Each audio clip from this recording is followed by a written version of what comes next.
सुबह सुबह नीतू अपना बैग उठाकर अपने मायके आ जाती है। तो वहीं नीतू की भाभी प्रिया किचन में खाना बना रही होती है और अपनी ननद को आता देखकर प्रिया गुस्से में मुंह बनाने लगती है।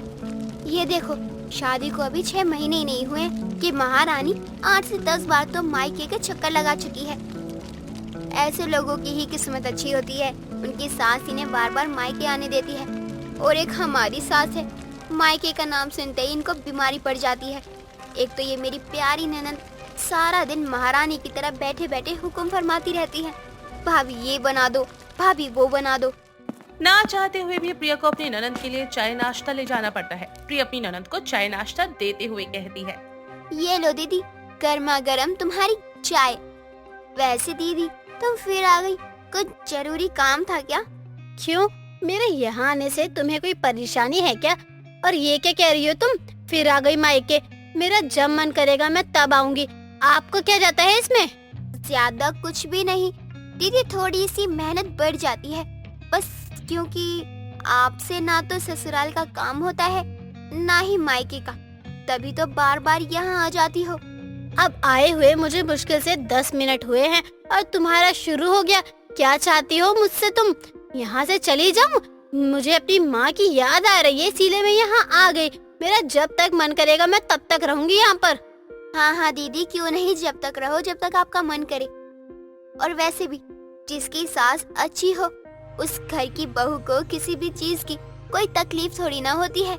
आपकी सास बहुत अच्छी है, तभी तो आपको बार बार मायके आने देती है। अच्छा, तो तुम ये कहना चाहती हो कि मेरी माँ अच्छी नहीं है? अरे दीदी, अब ये देखो ना, मुझे मायके गए हुए 2 साल हो गए हैं, कभी जाने का मौका ही नहीं लगता। वहाँ आपकी सास अच्छी है और यहाँ बहू। ऐसे ही ननद के आते ही दोनों ननद भाभी में नोकझोंक होना शुरू हो जाता है। तभी वहाँ प्रिया की सास सविता आती है और सविता अपनी बहू से कहती है, प्रिया, तेरा मुंह बंद नहीं हो सकता क्या? मेरी बेटी को आए हुए 10 मिनट भी नहीं हुआ और तेरा बोलना शुरू हो गया। अरे ननद है तेरी, उसकी खातिरदारी तो कर। माँ जी, मेरा तो यही काम है, कभी आपकी तो कभी आपकी बेटी की खातिरदारी करती रहूं। वैसे भी बहुत अच्छी किस्मत है आप दोनों की, बेटी को अच्छी सास मिली है और माँ को अच्छी बहू। मैं देख रही हूँ कि कई दिनों से तेरी जुबान ना कैंची की तरह चल रही है। क्या चाहती है? तेरी अच्छे से खबर लूं क्या मैं तेरी? तुम बिल्कुल सही कह रही हो माँ। वैसे भी बेटी तो पराई होती है, कभी कभी अपने मायके आ जाती है तो इन लोगों का मुंह बन जाता है। एक मेरी ननद है, जब भी अपने मायके आई है ना तो मैं उसे देखकर बहुत खुश होती हूँ। लगता है दीदी आपकी ननद बार बार आपके मायके नहीं जाती होगी, साल में 1-2 बार ही चक्कर लगते होंगे उनके, वरना जिसकी ननद आपकी तरह बार बार मायके में चक्कर लगाती हो।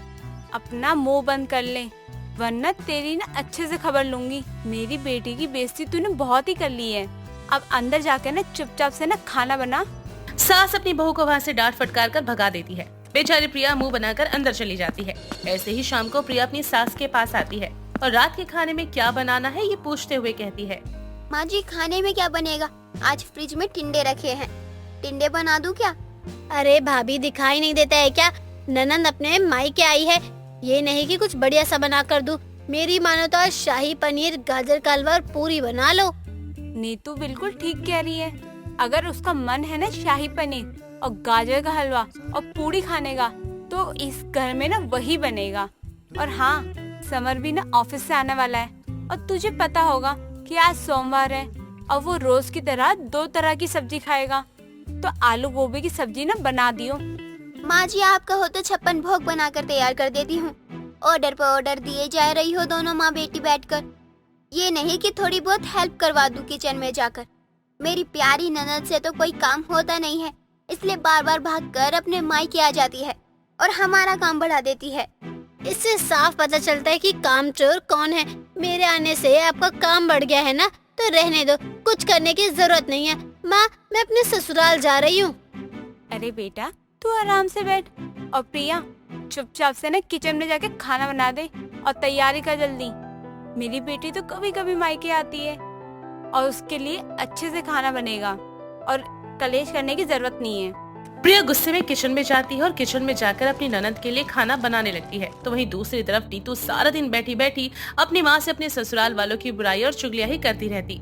ये सब देखकर प्रिया को बहुत गुस्सा आता था। ऐसे एक दिन प्रिया चुपके से नीतू की ननद काजल को फोन करती है और कहती है, और बताओ काजल, सब ठीक तो है ना तुम्हारे यहाँ?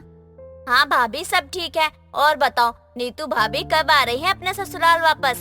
काजल अब मैं क्या बताऊँ तुम्हें, वो तो नीतू दीदी की किस्मत अच्छी है कि तुम्हारे जैसी ननद मिली है। अरे एक तो बार बार मायके आ जाती है, ऊपर से सारा दिन बैठकर खाती रहती है, और तो और दिन भर माँ जी के साथ मिलकर अपने ससुराल वालों की और अपनी ननद की बुराई करती रहती है।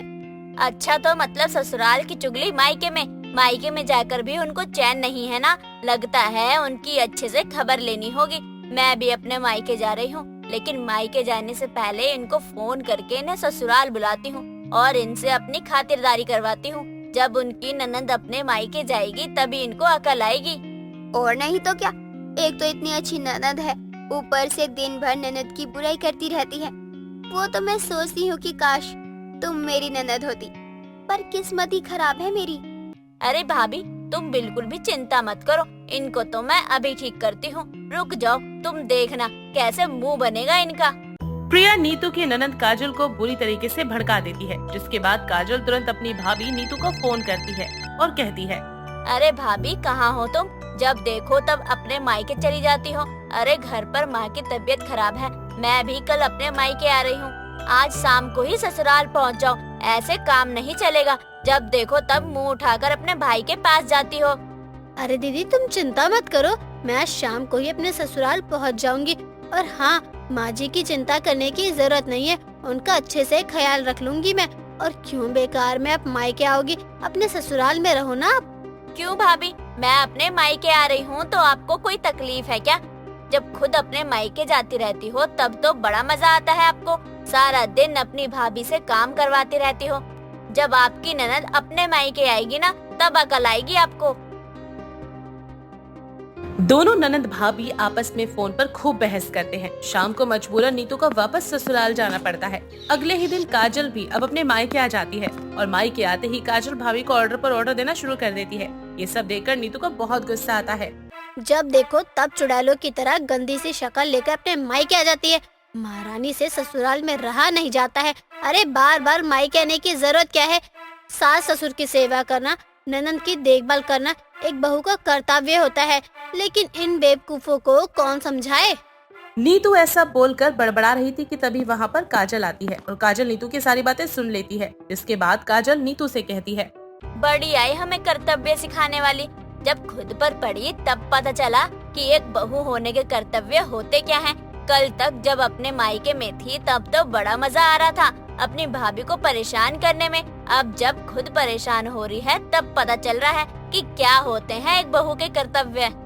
देखो दीदी, बेकार में मुझसे बहस करने की कोशिश मत करो। जितने दिन यहाँ रहना है रहो और शांति से जाओ।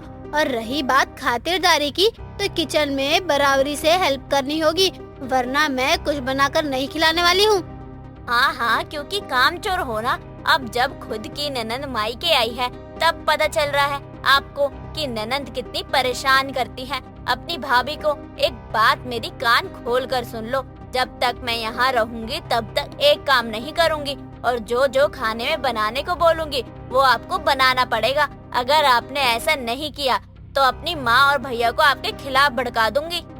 नीतू मुंह बनाकर किचन में जाती है और अपनी ननद की बात मानकर खाना बनाने लगती है। मेरे ढोले ना सुन, मेरे प्यार की धुन, मेरे ढोले ना सुन, मेरी चाहते तो फिजा में बहेंगी। आधी रात को फिर से पायल की आवाज सुनकर देव की आंख खुल जाती है और वो पसीने से भीगा हुआ एकदम से उठकर बैठ जाता है और खुद से बोलता है, आखिर ये क्या है? कौन है जो आधी रात को घुंघरू बांध के गाना गा रहा है, नाच रहा है? मम्मी, डर लग रहा है मुझे, लेकिन आज तो इसका मैं पता लगा के रहूंगा। इतना बोलकर वो देखता है कि राधा उसके साथ नहीं है और अलमारी खुली हुई है। आखिर क्या था ये सब? देव और राधा ने लव मैरिज की थी और अपनी जिंदगी की शुरुआत की थी। दोनों कुछ महीने पहले ही बड़ोदरा में उनके नए घर में शिफ्ट हुए थे। जो कि देव की कंपनी की साइट से मिला था। ऐसे ही एक दिन दोनों पति पत्नी बैठकर खाना खा रहे होते हैं, तभी राधा बोलती है, घर तो बहुत अच्छा है पर बहुत पुराना भी लग रहा है, जैसे किसी राजा महाराजाओं के समय का हो।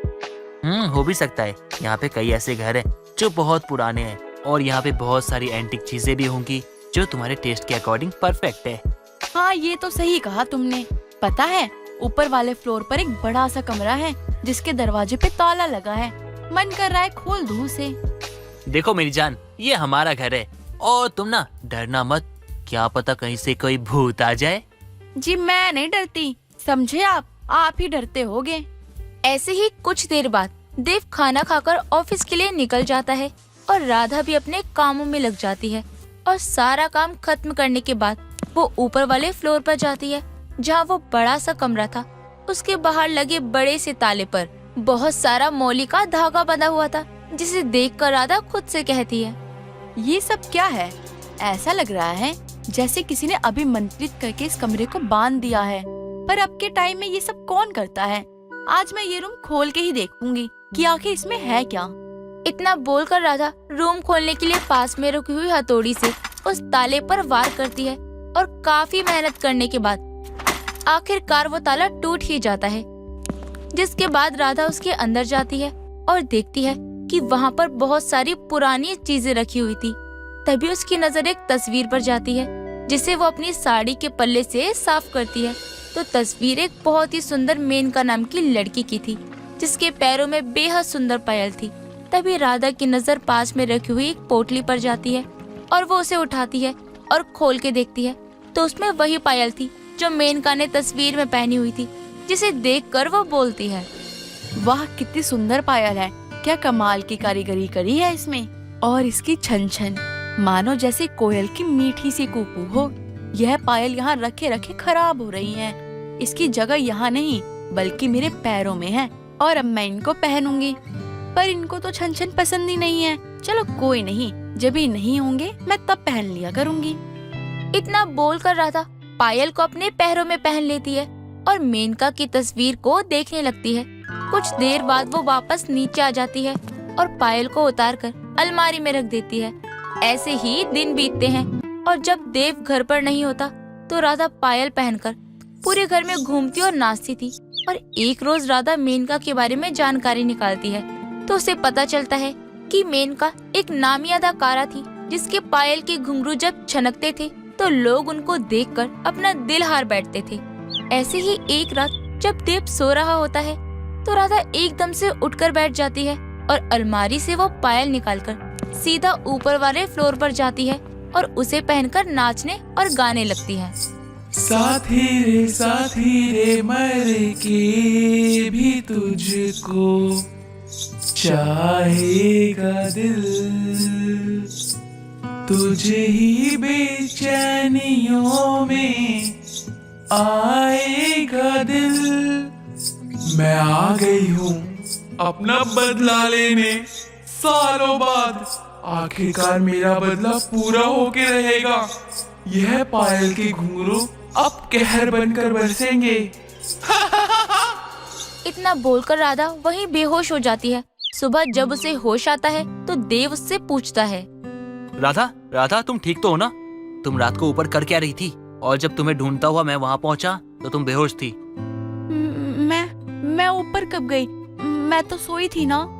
तुम ऊपर गई थी और बेहोश हो गई थी। अरे कितनी बार समझाया तुम्हें, अपना ध्यान रखा करो, पर नहीं।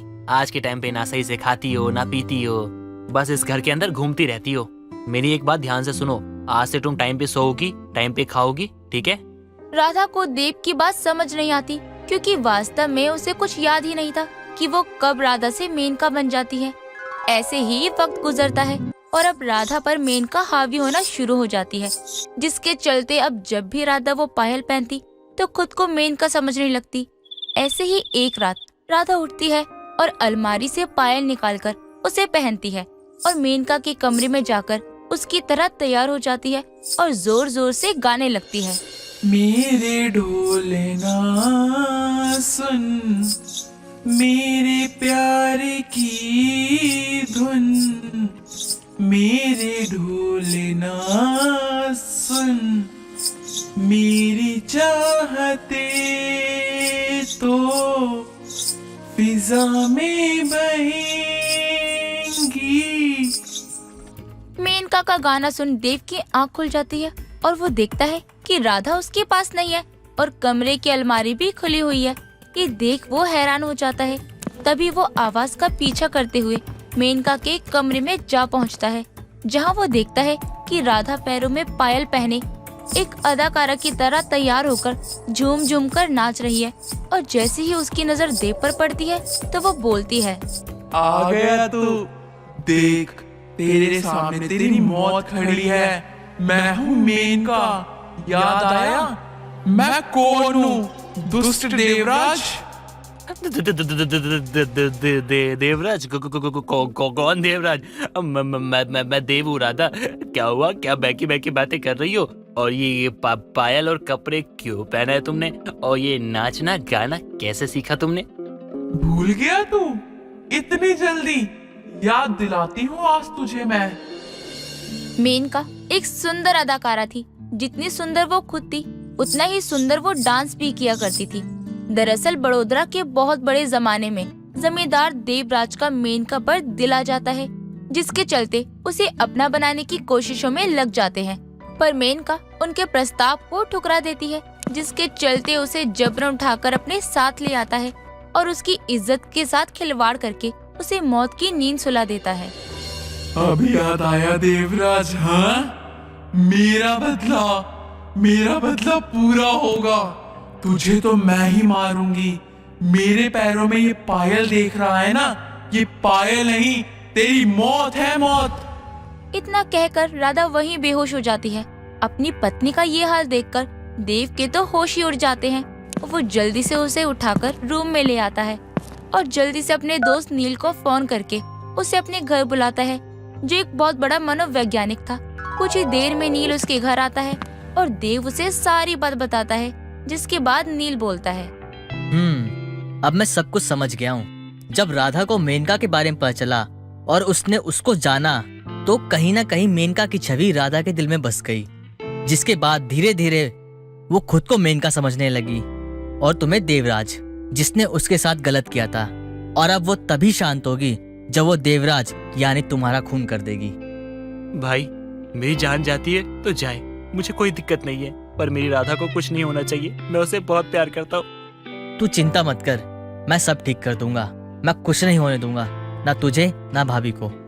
जिसके बाद नील अपने कुछ साथियों को मदद के लिए देव के घर बुलाता है और फिर मेनका के कमरे को ठीक वैसा ही सजा देता है जैसा कि उस समय हुआ करता था। आधी रात को जैसे ही राधा मेनका बनकर पायल पहनकर नाचना शुरू करती है, तभी देव उसके कमरे में जाता है और उसे छेड़ने लगता है, जिससे मेनका गुस्से में आग बबूला हो जाती है और उसे जोर से धक्का देकर जमीन पर गिरा देती है और बोलती है, हाँ, अब भी नहीं सुधरा तू कमीने। आज तेरी मौत मेरे ही हाथों लिखी है। तू मरेगा ही मेरे हाथों से। इतना कहकर जैसे ही पास रखी तलवार उठाती है, तभी नील के सभी दोस्त वहां आ जाते हैं और पूरे कमरे में गुलाल ही गुलाल उड़ा देते हैं, जिससे मेनका को कुछ साफ नजर नहीं आता। और इसी बीच नील जल्दी से देव को वहां से उठाता है और उसकी जगह एक पुतला रख देता है, जिस पर देव के चेहरे पर मुखौटा चढ़ा था। मेनका तलवार से वार पे वार करके पुतले के टुकड़े टुकड़े कर देती है और वहीं बेहोश हो जाती है। इस तरह मेनका की रूह को आजादी मिल जाती है और वो पायल भी खुद ब खुद टूट जाती है। थोड़े टाइम बाद जब उसे होश आता है तो वो सब कुछ भूल चुकी होती है, उसके साथ क्या हुआ था और क्या नहीं। जिसके बाद नील वहाँ से चला जाता है और देव और राधा वो घर छोड़कर हमेशा के लिए चले जाते हैं। किसी एक शहर में मीना नाम की लड़की अपने परिवार के साथ रहा करती थी, जिसे सजने संवरने और अट्रैक्टिव कपड़े पहनने का बहुत ही ज्यादा शौक था। वो अपने मनमौजी तरीके से सबसे बात करती थी और जैसे ही उसके नाम से ही पता चलता था, मीना मतलब कि अप्सरा और सुंदरी। मीना काफी सुंदर और शादी के लायक हो चुकी थी और शीशे के सामने तैयार होकर खुद से बोलती है, हाय मैं कितनी सुंदर लग रही हूँ। देख लियो मीना, आज जो लड़का तुझे देखने आएगा ना, वो पहली नजर में ही तेरा दीवाना हो जाएगा और फौरन ही तुझसे शादी के लिए हाँ कर देगा। आखिर मैं हूँ इतनी सुंदर। मीना है नाम मेरा और हुस्न की मलिका हूँ, तभी तो प्रदीप, रोशन, ना जाने कितनों की क्रश हूँ मैं। खैर, अब तो मेरी शादी होने जा रही है। इसी तरह कुछ ही देर में विकास नाम का लड़का अपनी माँ के साथ आता है और मीना को देख पहली नजर में ही उसे पसंद कर लेता है और इस तरह दोनों का रिश्ता तय हो जाता है, जिसके कुछ ही दिनों में उनकी शादी हो जाती है और मीना अपने ससुराल में आ जाती है और अपनी सुहाग रात में सेक्सी सा नाइटी पहने अपने पति का इंतजार करती है। तभी उसका पति कमरे में आता है और बोलता है, अरे वाह डार्लिंग, तुम तो इस शॉर्ट नाइटी में बड़ी ही हॉट लग रही हो। लगता है सुहाग रात की बहुत ही जल्दी है तुम्हें। हाँ जानू, वो तो हर लड़की को होती है। आओ ना, गले लग जाओ ना, मेरे तन मन की प्यास बुझाओ ना। अरे बस बस, ज्यादा तेजी में गाओगी तो कमरे के बाहर तक आवाज चली जाएगी। मीना, वैसे तुम बहुत ही खूबसूरत हो और तुम्हें अपनी वाइफ बनाने के बाद ऐसा लगता है कि मेरी तो किस्मत ही चमक गई है। अरे हाँ हाँ, ये तो मुझे सब कहते हैं, इसमें नया क्या है? मतलब मैं कुछ समझा ही नहीं, क्या कहना चाहती हो आखिर तुम? अरे कुछ भी नहीं, अब बातों से ही रात काली करोगे या फिर रोमांस भी करोगे पतिदेव? इस तरह दोनों एक दूसरे में खो जाते हैं और फिर कुछ ही वक्त बीतने के बाद सुबह होती है और विकास मीना से बोलता है, मीना बेबी, जल्दी से पैकिंग कर लो क्योंकि हमें दिल्ली जाना है। मैं ऑफिस से छुट्टी लेकर आया था शादी के लिए, अब हमें चलना है वापस। इस तरह शादी के अगले दिन ही विकास अपनी वाइफ मीना को अपने साथ दिल्ली लेकर चला जाता है और जैसे ही वो दोनों ओला कार से बाहर निकलते हैं तभी उस मोहल्ले के सभी लड़के मीना को देखते हैं, जिसके बाद विकास और वो अपने घर में एंट्री करते हैं और मीना बोलती है, हाय पतिदेव, अपना ये घर तो बहुत सुंदर है। हाँ, घर तो खूबसूरत लगेगा ही, मेरी खूबसूरत वाइफ जो आ गई है इस घर में। तुम भी ना जान, हर वक्त मेरी तारीफ ही करते रहते हो। चलो तुम रेस्ट करो, इतने में मैं किचन में जाकर काम कर लेती हूँ और तुम्हारे लिए चाय बना देती हूँ। मीना किचन में जाकर चाय बनाती है और फिर दोनों चाय पीते हैं, जिसके बाद मीना कुछ ही घंटों में पूरे घर को अच्छे से साफ कर देती है। ऐसे ही वक्त बीतता है और शाम हो जाती है। मीना अपने और अपने पति के लिए खाना बनाती है और दोनों खाना खाते हैं, जिसके बाद विकास अपनी वाइफ की तारीफ करते हुए बोलता है, अरे वाओ बेबी, आज तुमने खाना बहुत ही अच्छा बनाया है। तुम तो मेरी अमेजिंग वाइफ के साथ साथ एक बेस्ट कुक भी हो। अब तुम ही मेरी पूजा हो और अर्चना भी। थैंक यू जान, अब से तुम ही मेरे रोशन, दीपक, साहिल, सब कुछ तुम ही हो। ये सब कौन है? अरे जैसे तुमने पूजा अर्चना बोला, वैसे ही मेरे रोशन, दीपक और साहिल है। मेरा मतलब ये सब नाम है। Just chill darling. इसी तरह वक्त बीतता है और अगली सुबह आ जाती है और विकास अपनी ऑफिस चला जाता है, जिसके बाद मीना नहा धोकर हॉट सी साड़ी पहनकर अपनी गैलरी पर आकर खड़ी हो जाती है। तभी सामने वाले घर से केशव नाम के उसके पड़ोसी की नजर उस पर पड़ जाती है और वो उसे देखते हुए बोलता है, अय हाय, ये हमारे मोहल्ले के बंजर बाग में सुबह सुबह ये हॉट गुलाब का फूल कहाँ से खिल गया। इसे देखकर तो मुझे एक शायरी याद आ गई, ना हार चाहिए ना ही कार चाहिए, मुझे तो बस मोहल्ले में आई मीना का प्यार चाहिए। केशव ये बोल ही रहा होता है कि तभी उसकी बीबी रिंकी उसे चाय देने आती है और बोलती है, बेबी ये लो चाय। हाँ रख दो, पी लूंगा, तुम जाओ अब।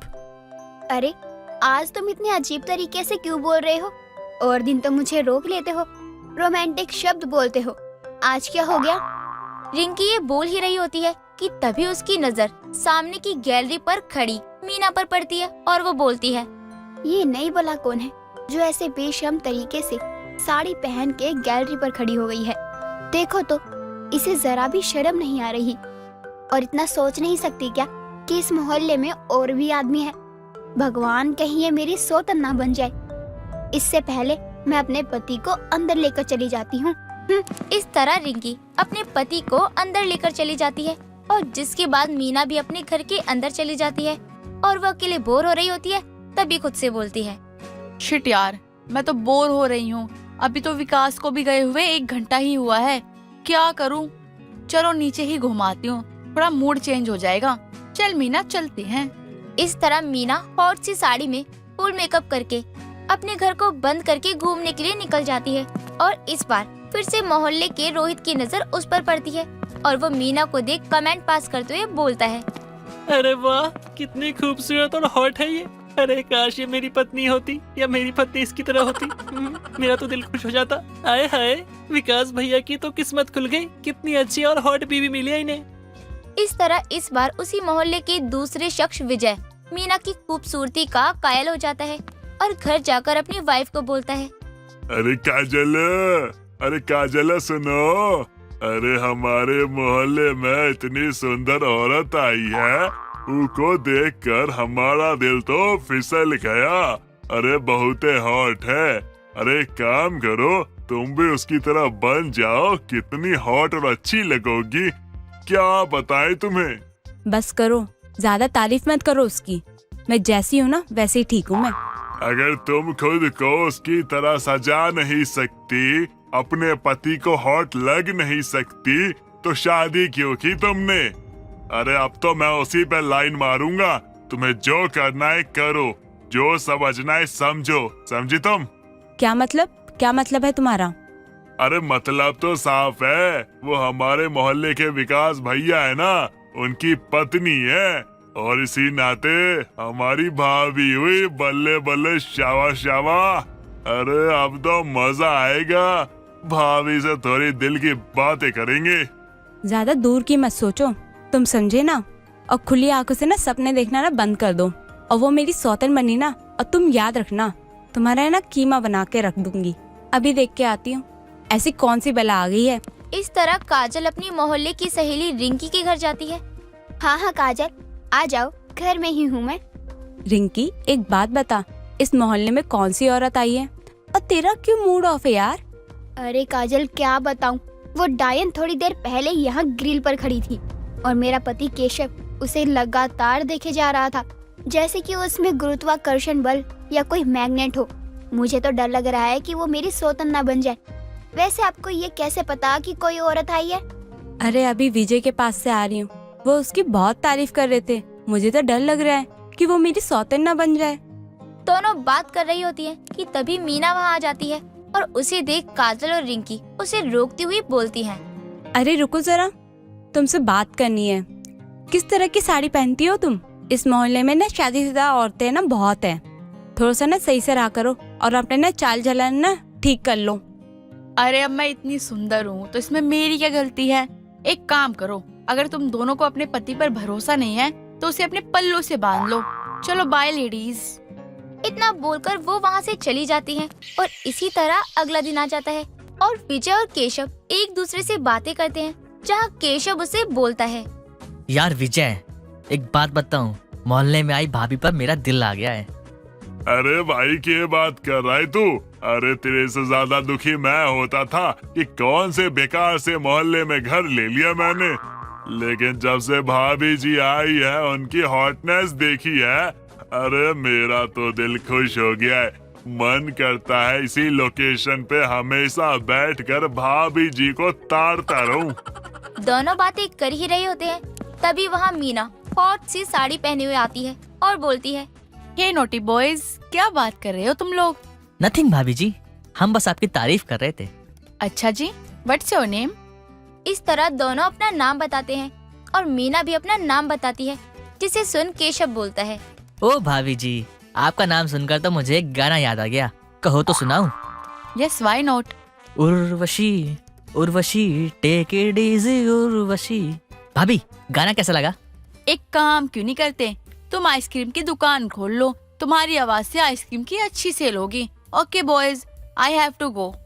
इस तरह मीना वहाँ से चली जाती है और इसी तरह कुछ दिन बीत जाते हैं। विजय और केशव बार बार मीना को इम्प्रेस करने की कोशिश करते हैं, लेकिन उनकी दाल कहाँ गलने वाली थी। मीना मनमौजी होने के कारण सिर्फ उनसे ही बात करती थी। इधर रिंकी और काजल अपने पति की हरकतों से परेशान थी, जिसका सारा दोष वो अपने पति को न देकर मीना को ही देती। और एक दिन रिंकी बोलती है, काजल, अब इस मीना की घटिया हरकतें बढ़ती ही जा रही हैं, इसलिए मुझे लग रहा है कि हमें सीधे इसके पति से बात करनी होगी।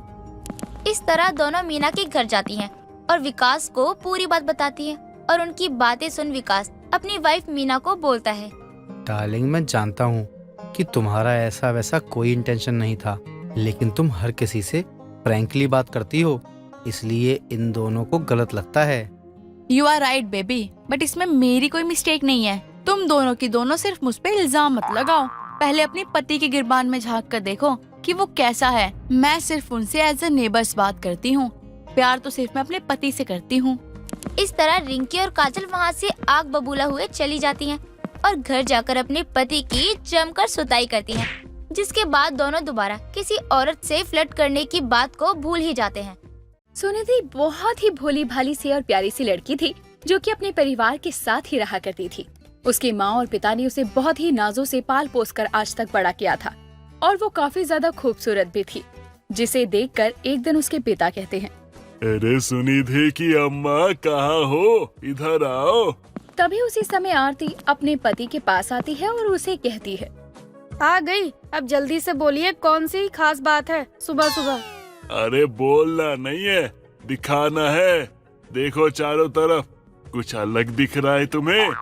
अपने पति की बात सुनकर ही वो चारों तरफ देखने लगती है और उसके बाद आरती कहती है, अरे क्या देखूं मैं, आपको नहीं दिख रहा है क्या? रोज की तरह ही तो है। आज भी सुबह ही हुई है, सूरज भी पूरब से ही निकला है, वही हल्की सी धूप है, इसमें नया क्या है? अरे भाग्यवान, मैं हमारी बेटी को दिखा रहा हूँ। अरे उसकी शादी की उम्र हो गई है, अब तो शादी का सोचना होगा। हाँ, बात तो आप सही कह रहे हैं। अब हमें अपनी प्यारी बेटी के हाथ पीले कर देने चाहिए। हाँ, मैं आज ही जाके पंडित जी से बात करता हूँ कि वो कोई अच्छा लड़का देखे। इस तरह सोहम और आरती दोनों अपनी बेटी की शादी की बातें कर ही रहे होते हैं। सोहम अपने जानकार पंडित को अपनी बेटी सुनिधि की फोटो दिखाता है और उसके लिए रिश्ते तलाशने के लिए बोल देता है। यूं ही कुछ दिन और गुजर जाते हैं। पंडित द्वारा भेजा गया एक विपिन नाम के लड़के का रिश्ता उनके घर पर चल कर आता है और सोहम बोलता है, आइए बहन जी आइए, बेटा तुम भी आओ, बैठिए आप लोग। इतना कहकर सोहम अपनी पत्नी आरती को आवाज लगाता है, अरे भाग्यवान, सब कुछ बन गया ना और बिटिया को तैयार कर दिया ना? जी आप चलिए, मैं लेकर आती हूँ बस। इस तरह थोड़ी ही देर में आरती अपनी बेटी को लेकर लड़के वालों के पास जाती है। सुनिधि अपने हाथों से उन्हें चाय नाश्ता देती है। सुनिधि की खूबसूरती देखकर विपिन पहले ही नजर में उसे पसंद करने लगता है। साथ ही सुनिधि उसकी माँ की भी पसंद बन जाती है और विपिन बोलता है, माँ मुझे तो सुनिधि बहुत पसंद है। ठीक है विपिन बेटा, मुझे भी हमारी होने वाली बहू पसंद है। आरती बहन, हमें ये रिश्ता मंजूर है। दोनों परिवार की आपसी रजामंदी से रिश्ता पक्का हो जाता है। कुछ ही वक्त के बाद में दोनों की शादी भी हो जाती है। सुनिधि अब अपने ससुराल में कदम रखती है। अपनी शादी की रात जब वो अपने कमरे में बैठी होती है और विपिन का इंतजार कर रही होती है, तभी विपिन कमरे में आता है और बोलता है, अरे ये क्या पुराने जमाने की लड़कियों की तरह घूंघट करके बैठी हो? अरे मैं तुम्हारे लिए कितनी सेक्सी नाइटी लेकर आया था, मुझे लगा था कि तुमने वो पहना होगा। वो आई एम सॉरी विपिन जी, मैंने देखा नहीं था इस ड्रेस को। कोई बात नहीं, मैं अभी पहन लेती हूँ। अरे इट्स ओके, छोड़ो इन बातों को, मुझे अपनी सुहागरात खराब नहीं करनी है। इस तरह अपनी सुहागरात में वो दोनों एक दूसरे के बहुत ज्यादा करीब आ जाते हैं और बेहद ही खूबसूरत से पल साथ में बिताते हैं। यूं ही वक्त गुजरता है और सुबह हो जाती है। सुनिधि की आँख खुलती है और वो बोलती है, शुक्र है नींद तो खुल गई। अब जल्दी से उठ जाती हूँ, आज ससुराल में पहला दिन जो है। इतना बोलकर अब सुनिधि वहाँ से नहाने के लिए चली जाती है। नहाने के बाद वो अच्छे से तैयार होकर रसोई में कदम रखती है। कुछ ही मिनट में उसकी सास सुमति भी वहाँ आती है और बोलती है, अरे बहू क्या बात है, बड़ी सुबह सुबह उठ गई तू? जी वो सासू माँ, मुझे माँ ने कहा था कि ससुराल में जाने के बाद एक बहू के फर्ज बदल जाते हैं, इसलिए बस। चल अच्छा किया तूने। अब जल्दी से तू कुछ मीठा और खाने में पूरी सब्जी बना ले, ठीक है ना? तब तक मैं मंदिर जाकर आती हूँ। इसी तरह सुमति अपनी बहू को पहली रसोई की सभी जिम्मेदारियां देकर वहाँ से अब चली जाती है। जिसके बाद सुनिधि खाना बनाने में बहुत ज्यादा व्यस्त हो जाती है कि तभी अचानक ही विपिन रसोई में आता है और उसे पीछे से अपने गले लगाकर बोलता है, ओ मेरी जान, आज तुम इस साड़ी में बहुत अमेजिंग लग रही हो। Thank you Vipin ji. Only thank you? क्या बेबी, देखो ना माँ भी घर पे नहीं है, चलो कमरे में चलते हैं। हा? लेकिन मुझे खाना बनाना है, सासू माँ बोल कर गई हैं और वो कुछ ही देर में वापस भी आ जाएंगी, प्लीज। क्या यार सुनिधि, मूड खराब कर दिया तुमने, जा रहा हूँ मैं। इसी तरह सुनिधि खाना बनाती है। तभी उसकी सास पूजा करके वापस आ जाती है। सुनिधि अपना बनाया हुआ खाना अपनी सास को परोसती है। सुमति उसे खाना शुरू करती है कि तभी सुनिधि कहती है, सासू माँ, आपने बताया नहीं कैसा बना है खाना। पूछ तो ऐसे रही है जैसे कि 5 स्टार होटल से खाना बनाने की ट्रेनिंग लेकर आई है। तेरी ये खीर ऐसी लग रही है जैसे कि तू इसमें चीनी डालना ही भूल गई हो। और ये सब्जी तो ऐसी लग रही है जैसे कि तूने इसमें हल्दी नहीं डाली। देख कैसे विधवा सी लग रही है तेरी सब्जी। लेकिन सासू माँ, मैंने तो सब कुछ इतने प्यार से बनाया था और मुझे तो सब कुछ ठीक लग रहा है। तो तू कहना क्या चाहती है कि मैं जानबूझ के तेरे बनाए इस खाने की बेइज्जती कर रही हूँ? देख बहू, भले ही मायके में तू अपनी माँ से जैसे मर्जी बात करती होगी, लेकिन मैं तेरी सास हूँ, समझ गई ना? तो मुझसे तहजीब से बात कर, मैं तुझे मार मार के सुधार दूंगी, समझी ना तू? जी सासू माँ, सॉरी, मैं आपसे ध्यान रखूंगी। जैसे ही उसकी सास उसे ये कहती है कि वो सुनिधि को मारेगी, तो अब वो ये सुनकर बहुत बुरी तरह डर जाती है और यही डर उसे सारा दिन सताने लगता है। रात होती है और जब सुनिधि अपने कमरे में आधी रात को सो रही होती है, तभी उसे सपना आता है कि उसकी सास उसे मारने के लिए आगे बढ़ रही है और वो बोलती है, सासू माँ, मुझे मत मारिए प्लीज, मैं आगे से ध्यान रखूंगी, प्लीज मुझे मत मारिए।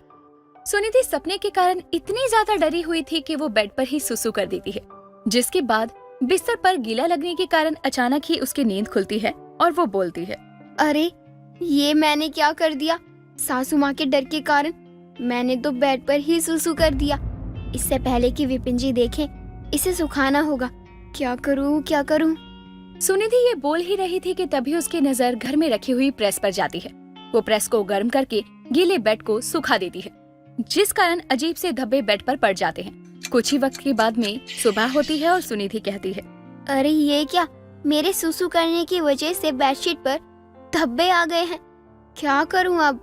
सुनिधि ये बोल रही थी कि तभी विपिन उठ जाता है और उसकी नजर सुसु किए हुए धब्बे पर पड़ने ही वाली थी कि वो जल्दी से जाकर विपिन की आंखों पर अपने हाथ रख देती है और कहती है, जी चलिए, आज मैं आपको बाथरूम तक लेकर चलती हूँ। ओके, सरप्राइज है। ऐसा क्या सरप्राइज है बाथरूम में?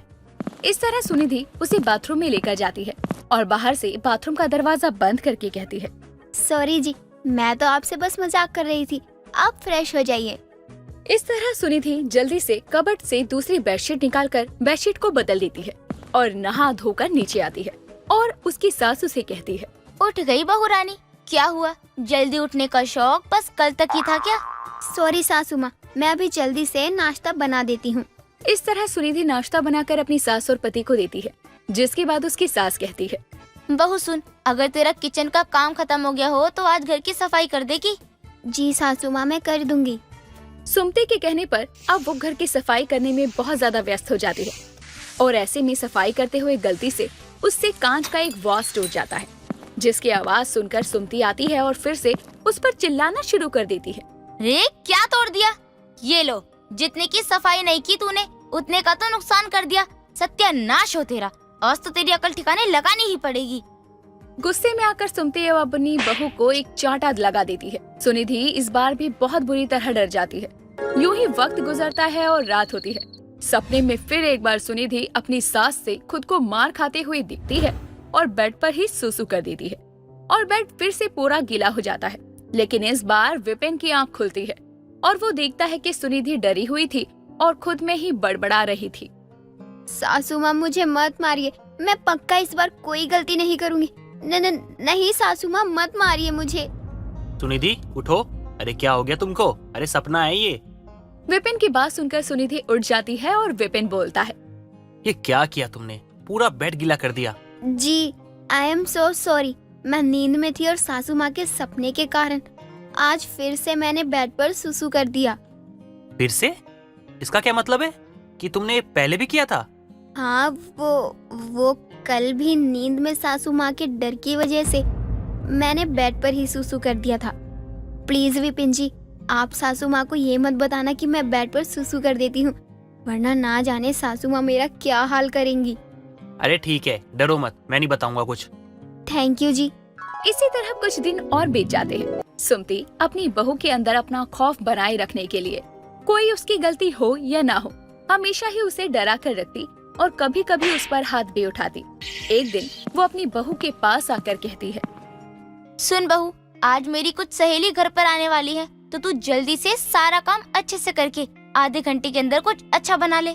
आधा घंटा? लेकिन माँ जी, इतने कम वक्त में मैं क्या अच्छा बना पाऊंगी?